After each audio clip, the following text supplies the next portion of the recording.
Dia das Mães é um dia em que a classe está mais vazia mesmo, né? Temos menos pessoas aqui. Bom, hoje a gente está continuando o estudo sobre o novo ateísmo, que a gente chama de o novo ateísmo. Então, eu vou dar uma rápida recapitulada aqui, porque algumas pessoas não estavam, mas é bem rapidinho, tá? Pessoal, nós vimos, então, no estudo do domingo retrasado, a questão do novo ateísmo. Por que novo, né? Porque, até então, os ateístas não eram muito considerados. A gente não tinha assim, tanta importância, não se dava tanta importância, porque eles ficavam na deles e não fazia mal para ninguém. Agora mudou a situação. Eles são ativistas, e eu mostrei aqui para vocês os 4 cavaleiros do ateísmo, que são, talvez, hoje, os principais defensores dessa doutrina, e eles são muito ativistas. Basta você dar uma olhada no YouTube e vocês verão quanto material tem sobre isso.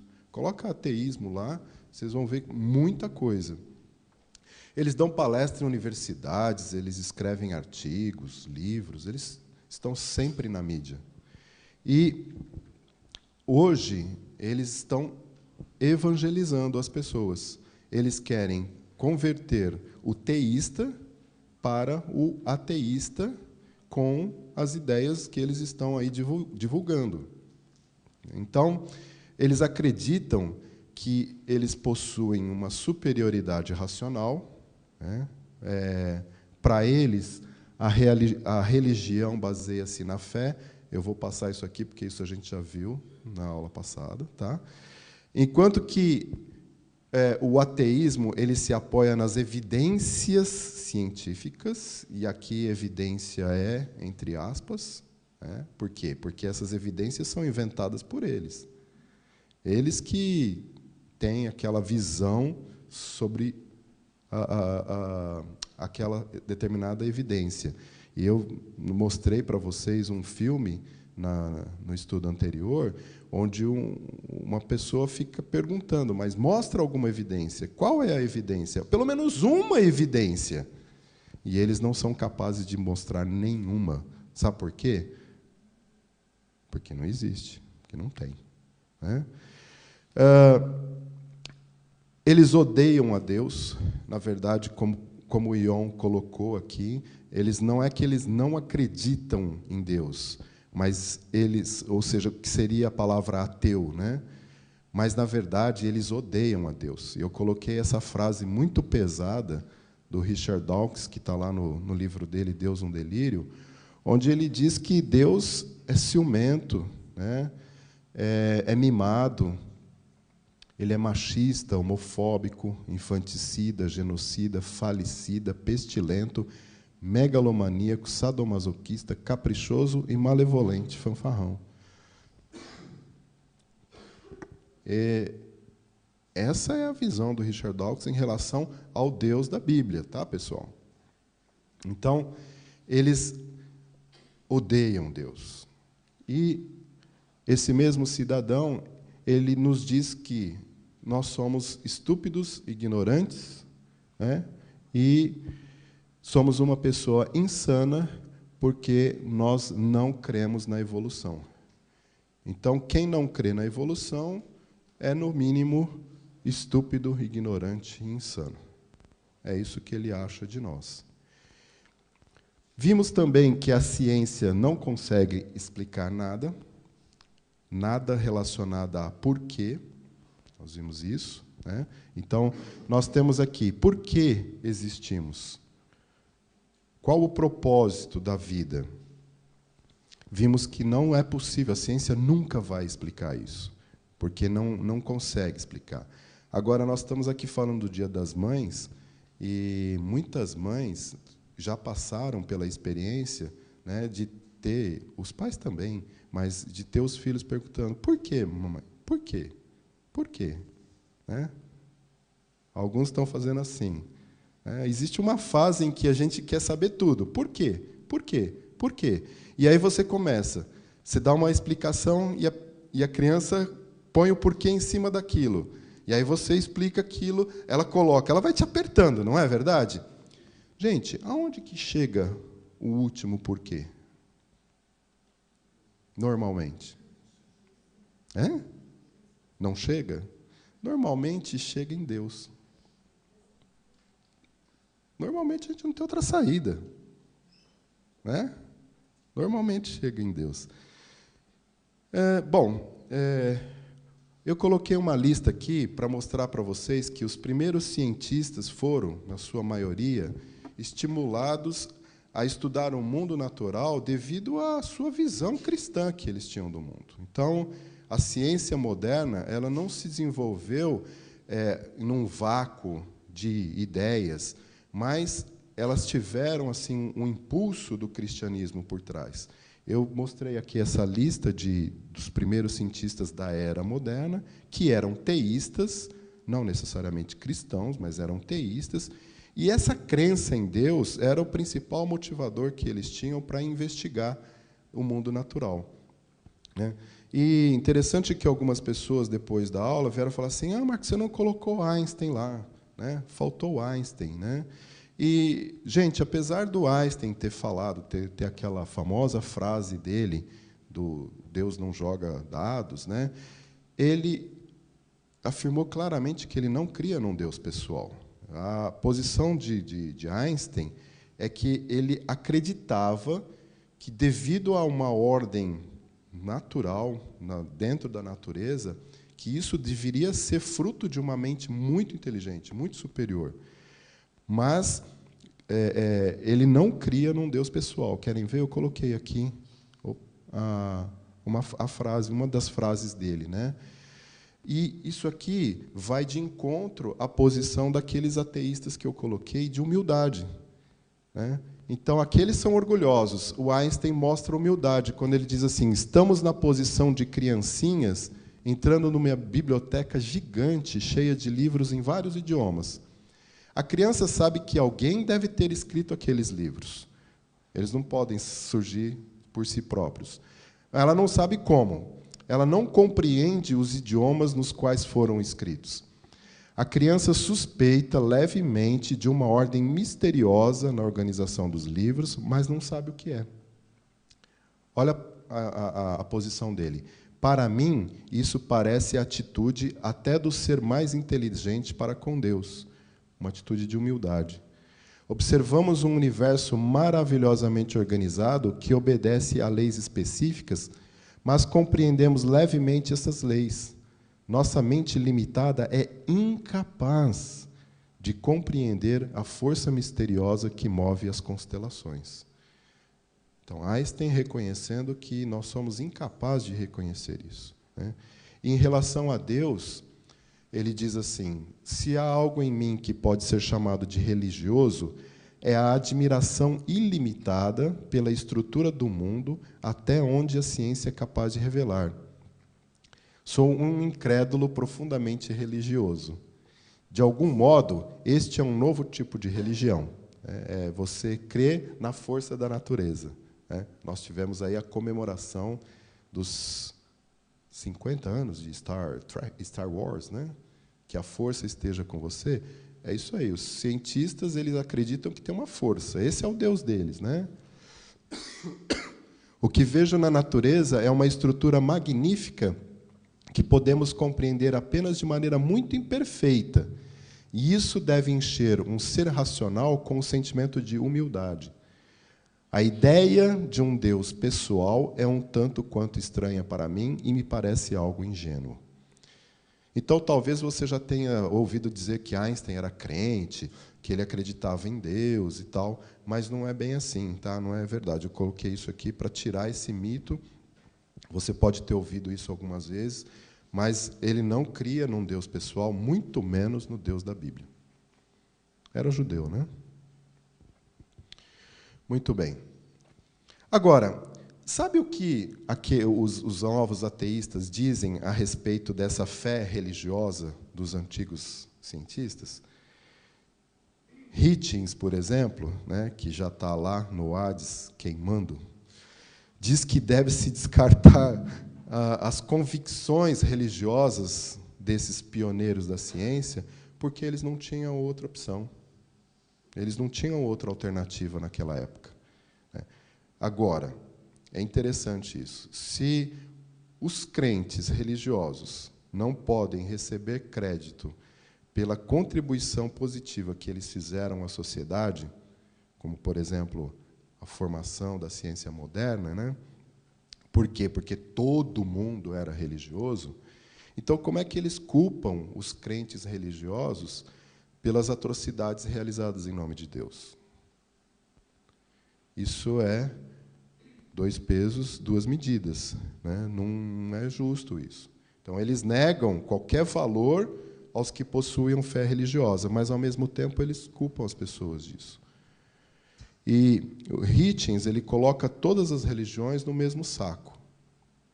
Então, ele usa, no livro dele, nos livros, né, ele fala contra a Inquisição, o islamismo, todas as coisas ruins que foram feitas em nome de Deus, e ele usa isso para dizer que a religião envenena todas as coisas. Por isso, temos que eliminar a religião. E eles confiam na ciência.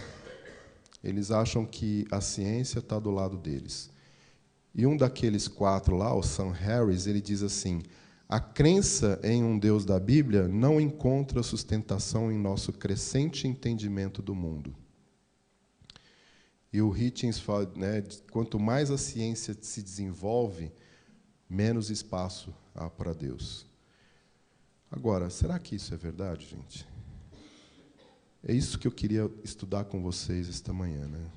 Eu mostrei para vocês, na aula de Jesus e a Ciência, um vídeo mostrando alguns cientistas que não são cristãos, mas que eles estão em busca de uma nova resposta, porque a teoria da evolução não responde às coisas que deveriam responder.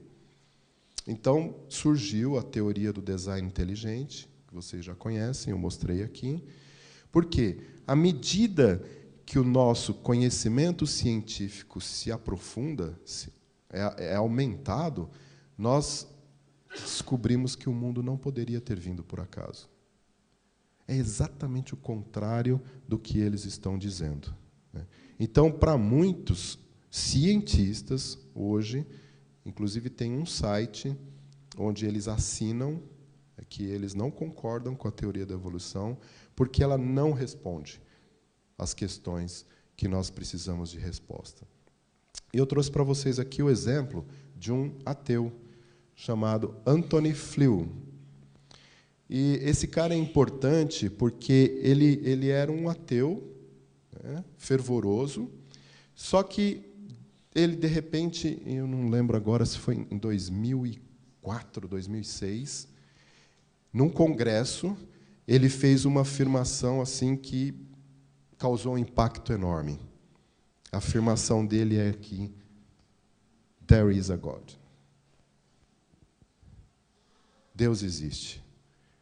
E, como ele era uma pessoa muito influente nesse meio, e ele era uma autoridade no assunto, isso causou um impacto muito grande, né?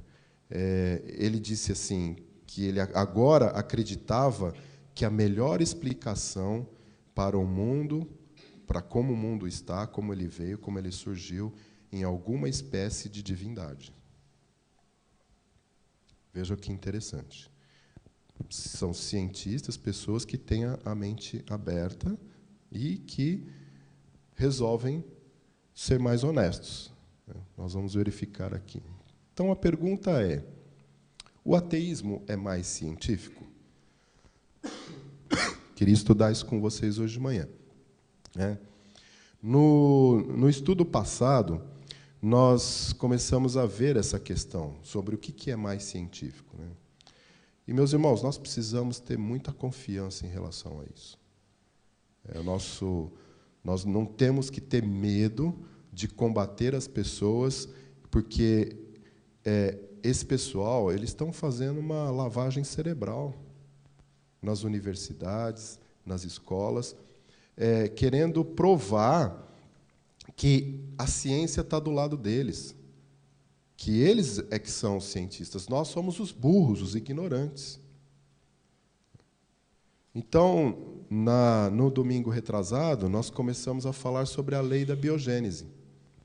Lembrando que lei, gente, lei não pode ser quebrada. Por isso ela é uma lei. Você sabe o que aconteceria se a lei da gravidade fosse quebrada por alguns instantes ou pequeno, um segundo que seja? Quando eu estava caindo da escada, né, se eu tivesse tempo de pensar, eu falasse, pô, que a lei da gravidade aqui podia ter uma exceção, né? Eu cairia flutuando, né?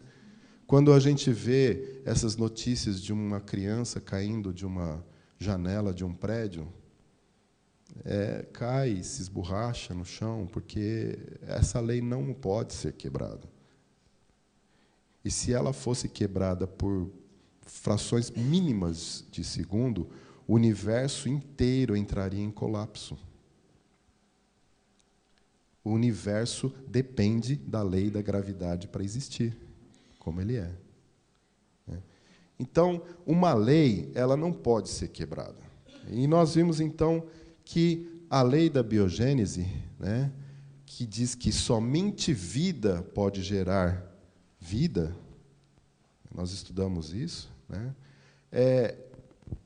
eles estão aí dizendo que não, que, de repente, a vida surgiu de algum elemento lá, né, do nada, e eles dizem que, na verdade, pessoal, eles não sabem, né? Eles não sabem.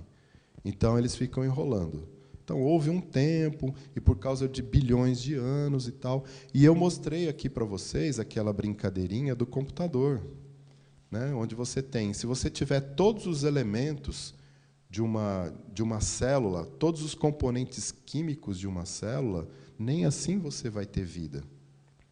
Porque a vida só pode ser gerada através de vida. E aqui eu vou mostrar para vocês outra declaração de um cientista americano, né, colaboração by Andrea Pavel, ela que me mandou isso, que um físico americano diz que a vida surge de um milagre. Então, olha só, ao recontar a história do mundo, Gerald Schroeder diz que a única saída dos cientistas é aceitar que Deus existe. Olha a frase dele aqui. Não sei, não dá para vocês lerem, mas eu vou ler aqui. Milagre. Os cientistas não têm outra saída. Têm que acreditar em Deus. Não existe outra explicação para a criação da vida na Terra e do homem.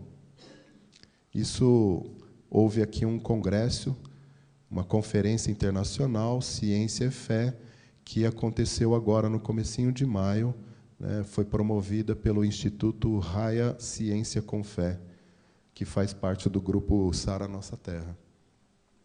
Físico americano. Então, eu pergunto para vocês, o que é mais científico? O ateísmo, que diz que a vida surgiu...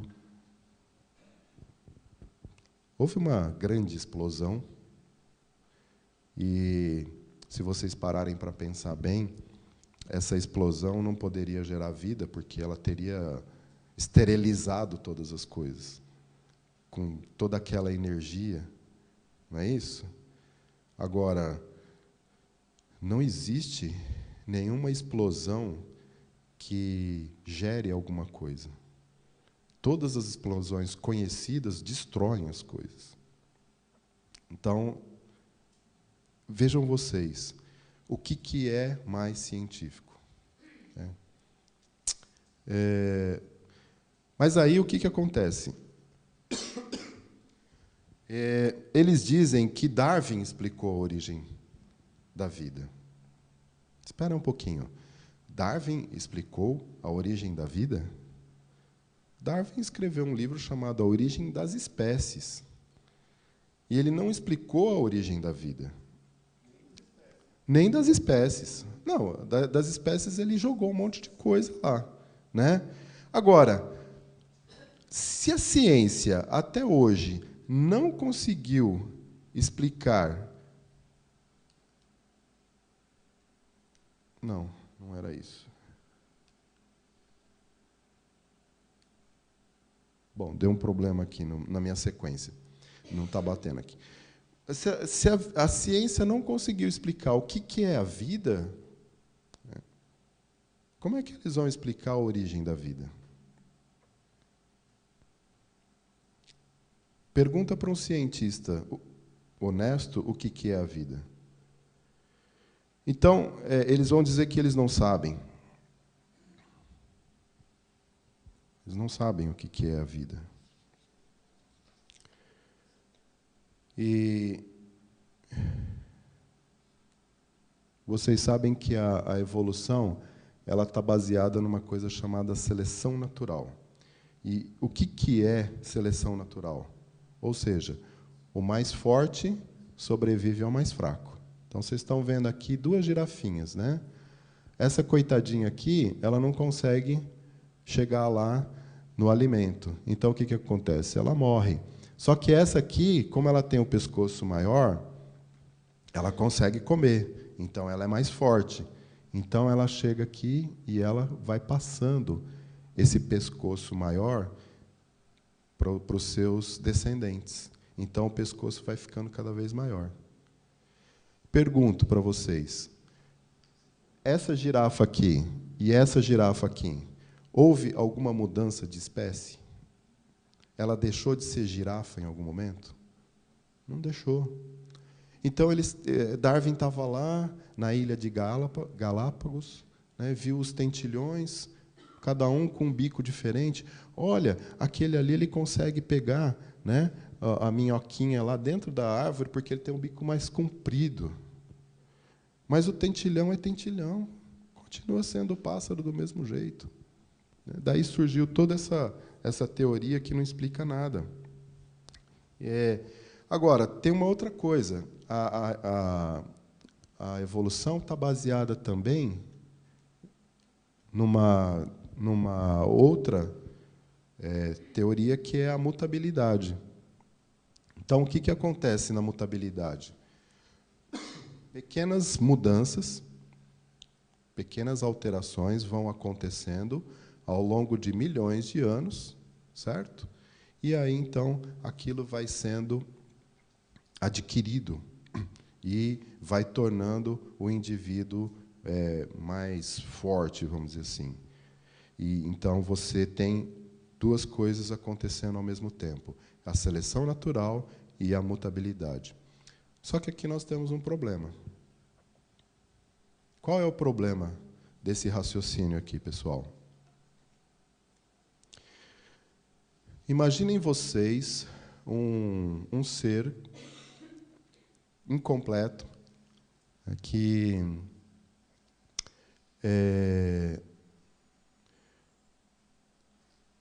está evoluindo e ele tem meio olho. Por que eu parei? Porque o Danilo está chegando. Uma pessoa tem meio olho. De que vale meio olho, pessoal? Se você tem um ser que ele tem meio olho, você acha que ele está mais forte ou mais fraco para o seu predador ir lá e nhoque nele? Mais fraco. Então, como é que eu posso ter uma situação dessa em que uma meia asa, por exemplo, vai cair da árvore e vai se esborrachar no chão do mesmo jeito, né? Como é que uma meia asa vai ajudar o pássaro a voar? É baseado nisso. Então, essa questão de vai tendo, né, essas mudanças ao longo dos anos, e isso vai melhorando, vai evoluindo, não tem como.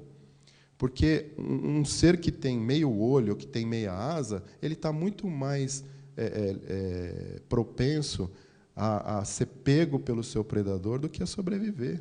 E aí, como é que ele vai passar isso para as gerações? Imagina um peixinho lá, né? Ele tem meia guelra e meia nadadeira e meio bracinho, né? Tentando. Aí vem o outro e nhoque nele, porque ele não consegue nadar. A Andréia já visualizou tudo isso, né? Faz de novo o movimento. Aí o Richard Dawkins, ele diz assim, olha, meio olho é melhor do que nenhum olho. Né? Então, por isso nós temos que acreditar nesse conto de fadas dos ateístas, que o olho foi se desenvolvendo ao longo de milhares ou milhões de anos até chegar onde chegou. Agora, eu queria colocar para vocês, pessoal, nós precisamos estar firmes nos nossos raciocínios. O que o Darwin disse a respeito disso? Darwin não era burro. E ele imaginou que isso poderia vir, alguém poderia questionar isso. Então, olha só o que ele colocou assim. Se pudesse ser demonstrada a existência de qualquer órgão complexo, o qual não pudesse ter sido formado por meio de numerosas, sucessivas, pequenas modificações, minha teoria se tornaria inútil. Agora, eu já mostrei para vocês aqui a complexidade de uma célula na aula sobre Jesus e a ciência. Como que funciona uma célula? Então, de novo, né? Aquela questão do crescimento do nosso conhecimento a respeito de como as coisas funcionam. Então, nós descobrimos que hoje o núcleo de uma célula ela é extremamente complexa. Tem um cientista que ganhou o prêmio Nobel, Linus Pauling. Aliás, ele ganhou 2 prêmios Nobel. Ele diz que uma única célula é mais complexa do que a cidade de Nova York. Por quê? Eles foram descobrindo que dentro da nossa célula, pessoal, existem nanomáquinas, robozinhos super pequenos, né? E uma única célula é mais complexa do que a cidade de Nova York. Então, veja bem, se nós pegarmos só pela matemática, que é considerada aí a rainha das ciências, nós vamos provar que a mais simples das células é complexa demais para ser formada por acidente. Então, é matematicamente impossível que os átomos e as moléculas se ajuntassem na ordem correta para construir uma célula, mas é mais difícil ainda quando nós olhamos para a instrução que tem impressa no DNA. E como é que o DNA surgiu por meio de seleção natural? Como é que poderia acontecer isso? As instruções para construir estas coisas que tem dentro da nossa célula, elas são uma linguagem codificada. Nós vamos ver isso daqui a pouco. Então, elas não, na verdade, elas não podem estar dentro de um processo. Elas já têm que existir para que as coisas funcionem. Isso é impossível ter acontecido ao longo de milhões, bilhões ou trilhões de anos. Não dá para ser de outra forma. E olha só, o nosso corpo tem cerca de 100 trilhões de células. Cada uma exercendo a sua função de uma forma perfeita e uníssona.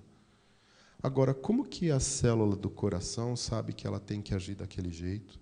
A célula do rim, né? E eu estou falando aqui nós falamos aqui do olho, né? A complexidade do olho para que ele possa funcionar. O que surgiu primeiro aqui, gente?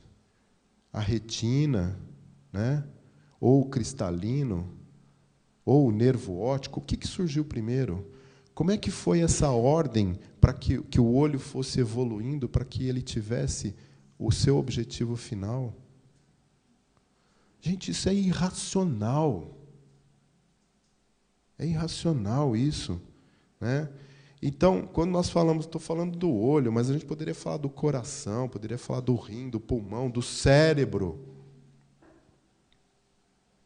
Vocês estão entendendo? Dá para entender que estas coisas precisam ter sido criadas ao mesmo tempo, simultaneamente, para que elas pudessem funcionar? Dá para entender isso? Vocês estão entendendo isso?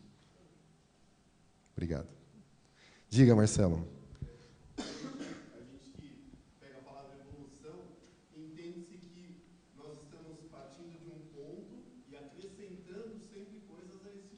Uhum.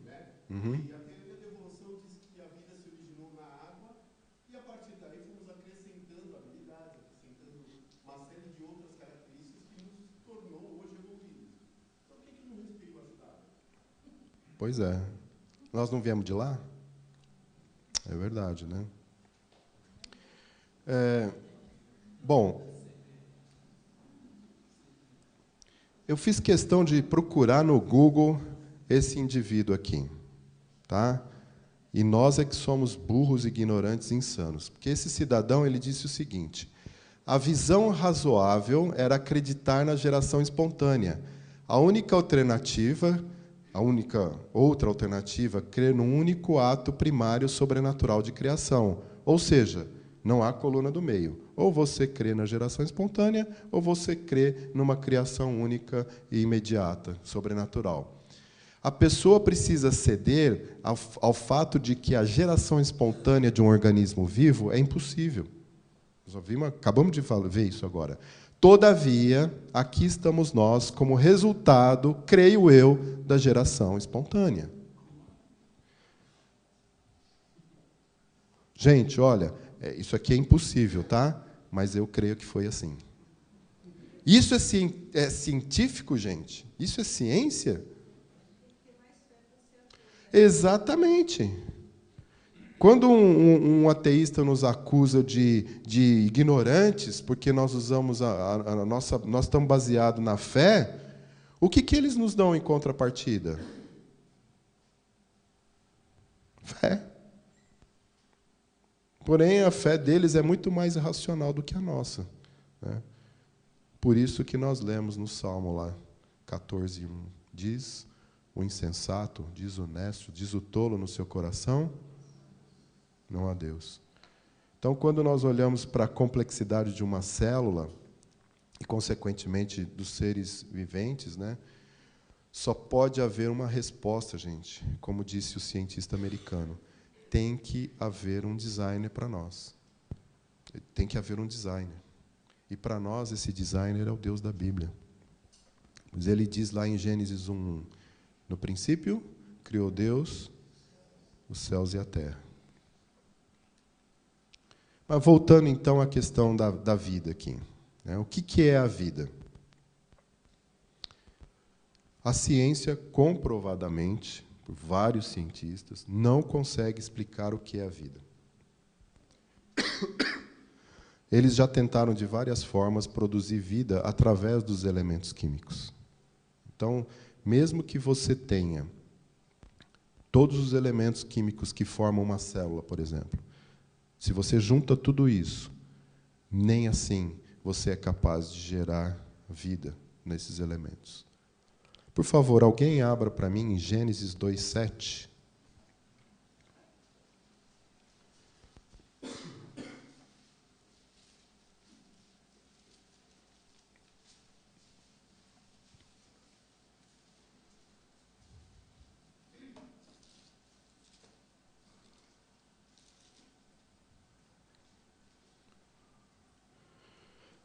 Gênesis 2:7.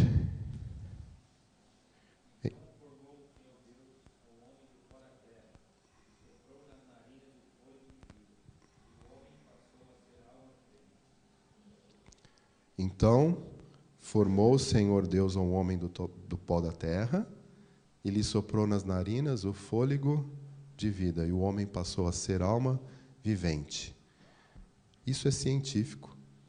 É vida gerando vida. Somente Deus, que é vida, pode gerar vida. E essa é a nossa explicação. a vida não é uma coisa física apenas. Isso não tem. Eles querem mostrar para nós que tudo está explicado dentro do materialismo. Mas há um lado não físico também da vida. Aí o ateu diria assim: realidade não física? Isso é ridículo. Aí, se alguém falar isso para você, você fala assim: então, explica para mim, me dê uma descrição física do que é ridículo. Qual a definição física de propósito?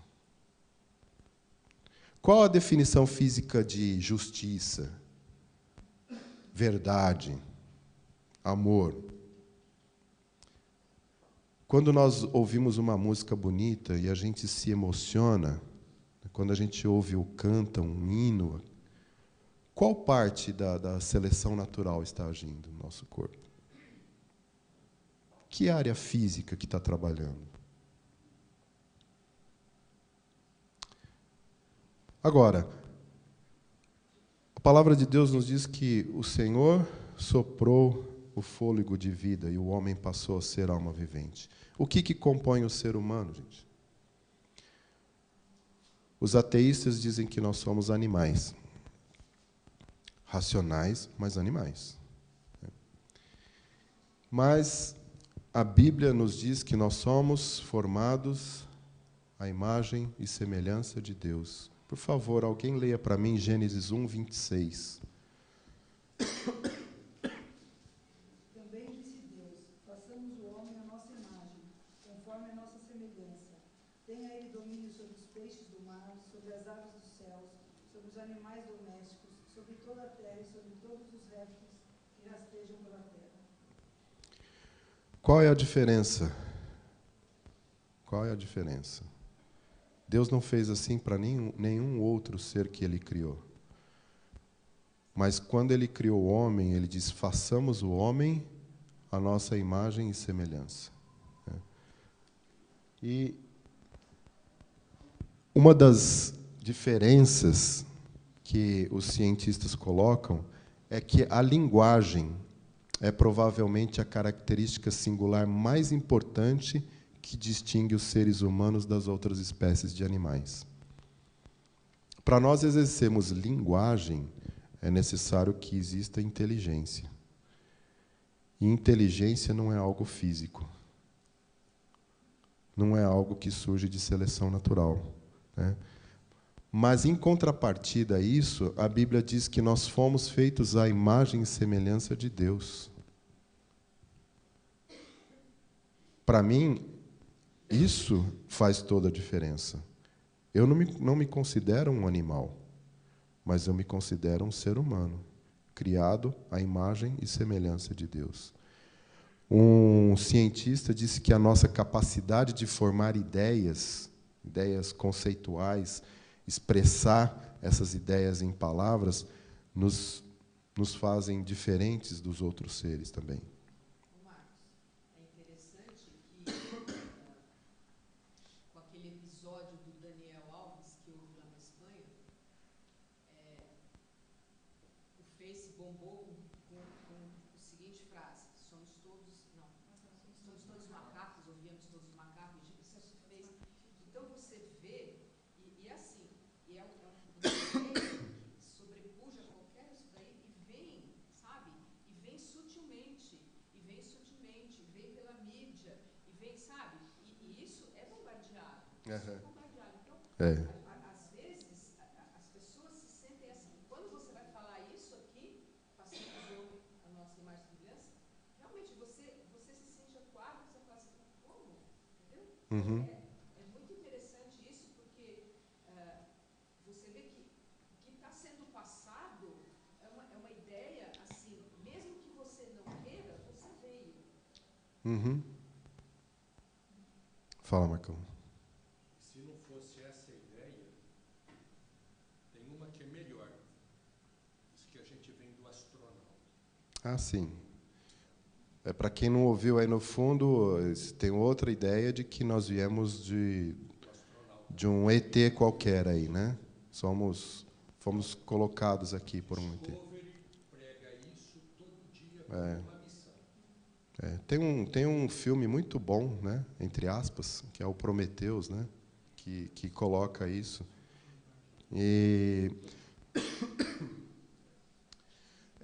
Gente, olha só. Então, nessa simples verdade aqui, existe um golpe de misericórdia em cima do ateísmo, na minha opinião. Tá? Por quê? O corpo é temporário. Por causa do pecado, o corpo é temporário, mas a vida não é. A vida não faz parte somente do corpo, porque existe algo mais que dá consciência e significado para esse corpo.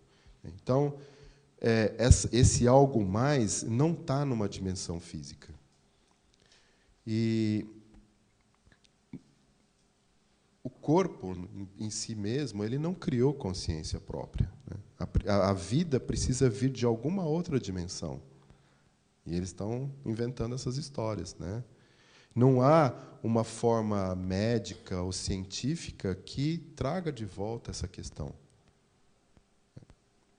Então, o ateu diz que crer em Deus é irracional. Mas o que eles têm a oferecer no lugar de Gênesis 2:7? O Deus deles é a energia. Uma energia que opera pela seleção natural, que é uma força tão extraordinária que é capaz até de quebrar leis científicas, né? E eles dizem que nós é que nos baseamos na fé. Agora, isso é mais racional? É mais racional? Não é. A energia não tá no ponto de gerar nada, de criar nada, mas é o Deus dos ateístas, né? Eles dizem que o nosso Deus, que é pensante, inteligente, onipotente, onipresente, onisciente, ele é inacreditável. E o Deus deles é aceitável, porque é científico.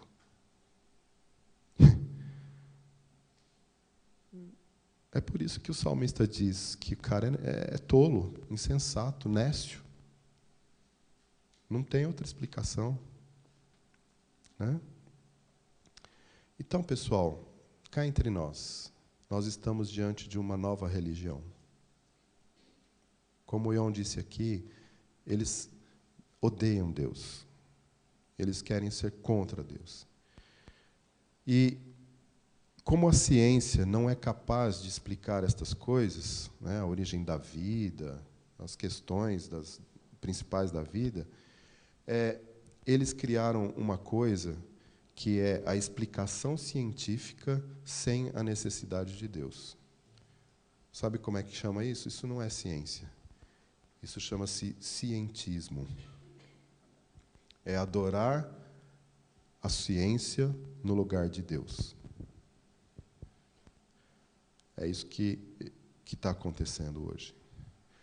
Agora, interessante que o Sean McDowell, no livro Mais que um Carpinteiro, ele coloca a seguinte situação. Imagina que você está andando numa caminhada por uma montanha e, de repente, você encontra uma cabana. Uma cabana abandonada. Aí você chega nessa cabana e encontra alguma coisa muito estranha. Ele diz, a geladeira lá dentro está cheia das suas comidas prediletas. A temperatura da cabana está do jeito que você gosta, né? Lá no fundo está sim tocando uma musiquinha, aquela sua musiquinha predileta, certo? E aí você vê lá na estante os DVDs, os livros, são todos aqueles que você gosta. O que você conclui disso? Se isso acontecesse com você, qual é a conclusão que nós temos aqui? Opa, alguém estava me esperando. E alguém que gosta de mim, né? Pelo jeito. Alguém estava me esperando aqui. Então, nós temos uma casa, pessoal, que foi construída exatamente e principalmente para nós, né? E, recentemente, os cientistas, isso mais ou menos da década de 70 para cá, eles começaram a reconhecer esse cenário que que existe em todo o universo, tá? E que parece que o universo inteiro foi criado singular e unicamente para que tivéssemos vida. E mais ainda, para que nós, seres humanos, existíssemos. Vejam vocês aqui o que esse cientista diz.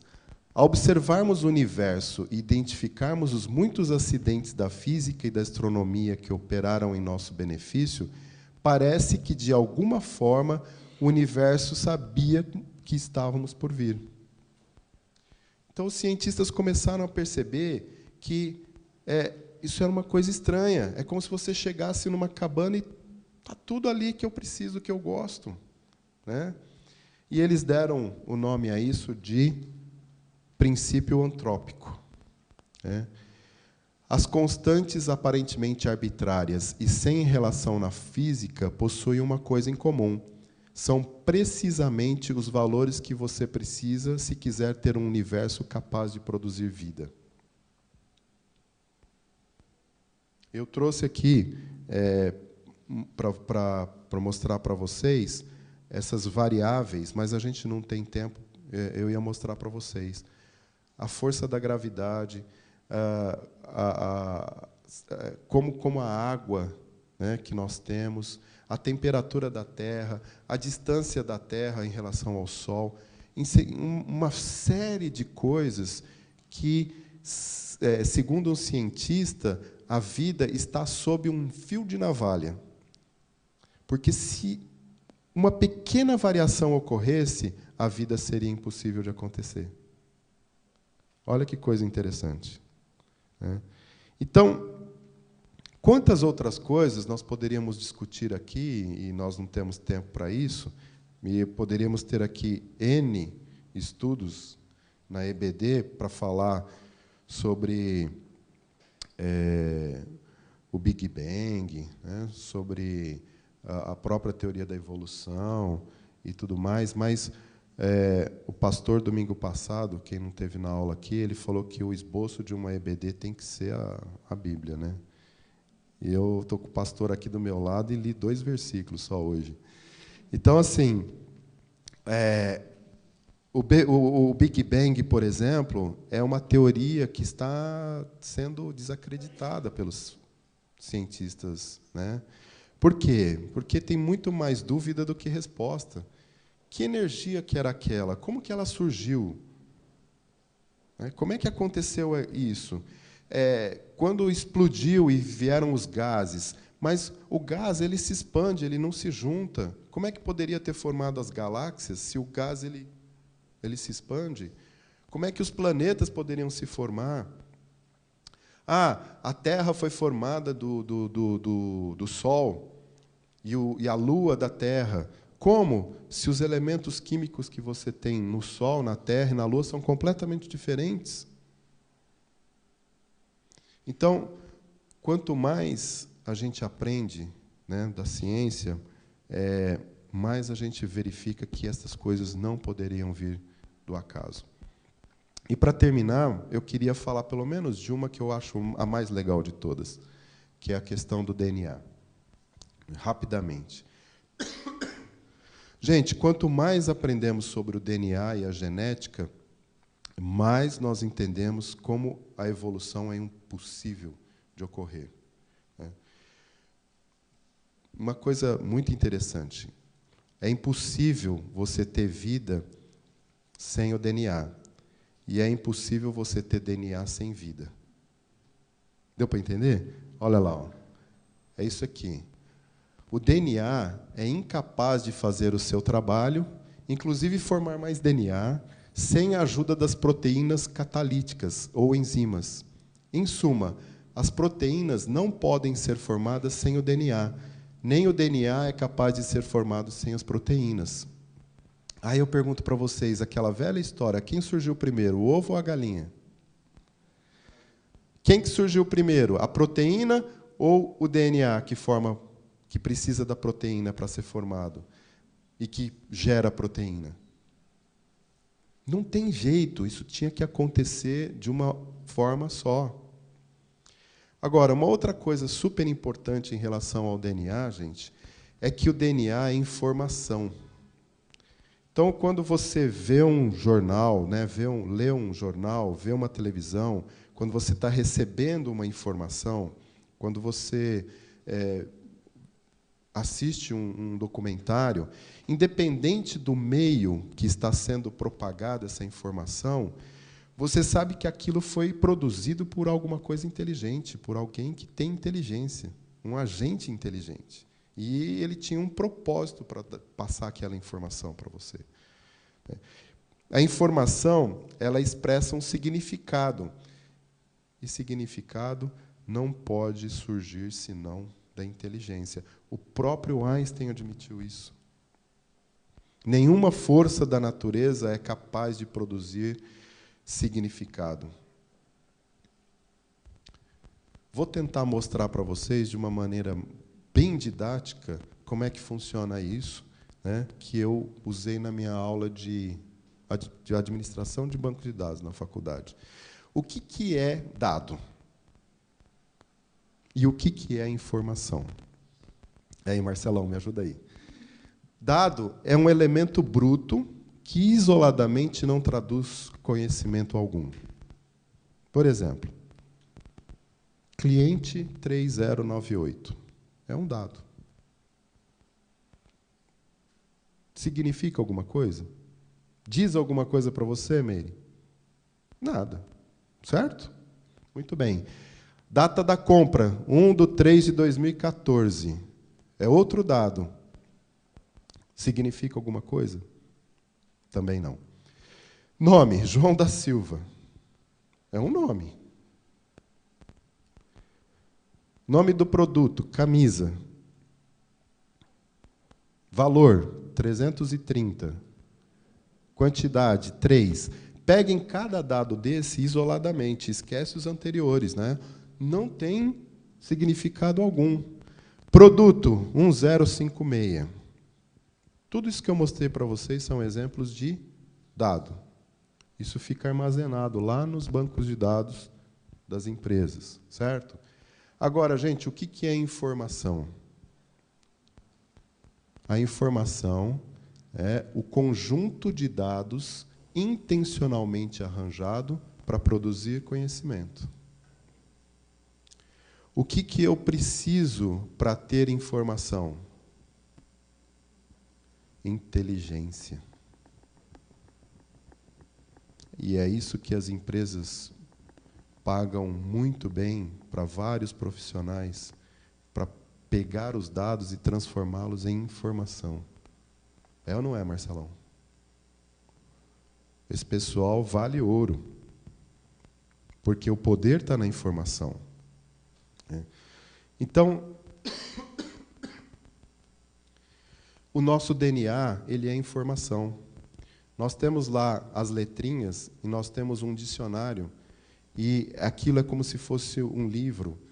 E o Richard Dawkins diz que é uma informação digitalmente colocada no DNA, que cada célula, né, cada pequeno DNA lá, é maior do que todo o conjunto da Enciclopédia Britânica, naquele pedacinho de filamento ali. Então, é impressionante, quando a gente vê essas coisas, como o ódio que eles têm de Deus os tornam pessoas irracionais. Eles são incoerentes. Ou, como diz o salmista, nécios, tolos, insensatos. E Dawkins disse assim: como sempre, a resposta do teísta, no princípio criou Deus, é profundamente insatisfatória, pois deixa a existência de Deus sem explicação. Olha que cara de pau, sem vergonha, cachorro, né? Porque, na verdade, tudo que ele, Dawkins, e os outros ateístas creem, deixa tudo sem explicação. Tudo, absolutamente tudo. Então, eu só vou me deixar convencer quando eles conseguirem explicar a origem da energia que eles dizem que explodiu, né? Como que apareceu as coisas, o universo, como foi formado, a origem da vida, que eles expliquem como que essa origem pode ter quebrado uma lei científica, né?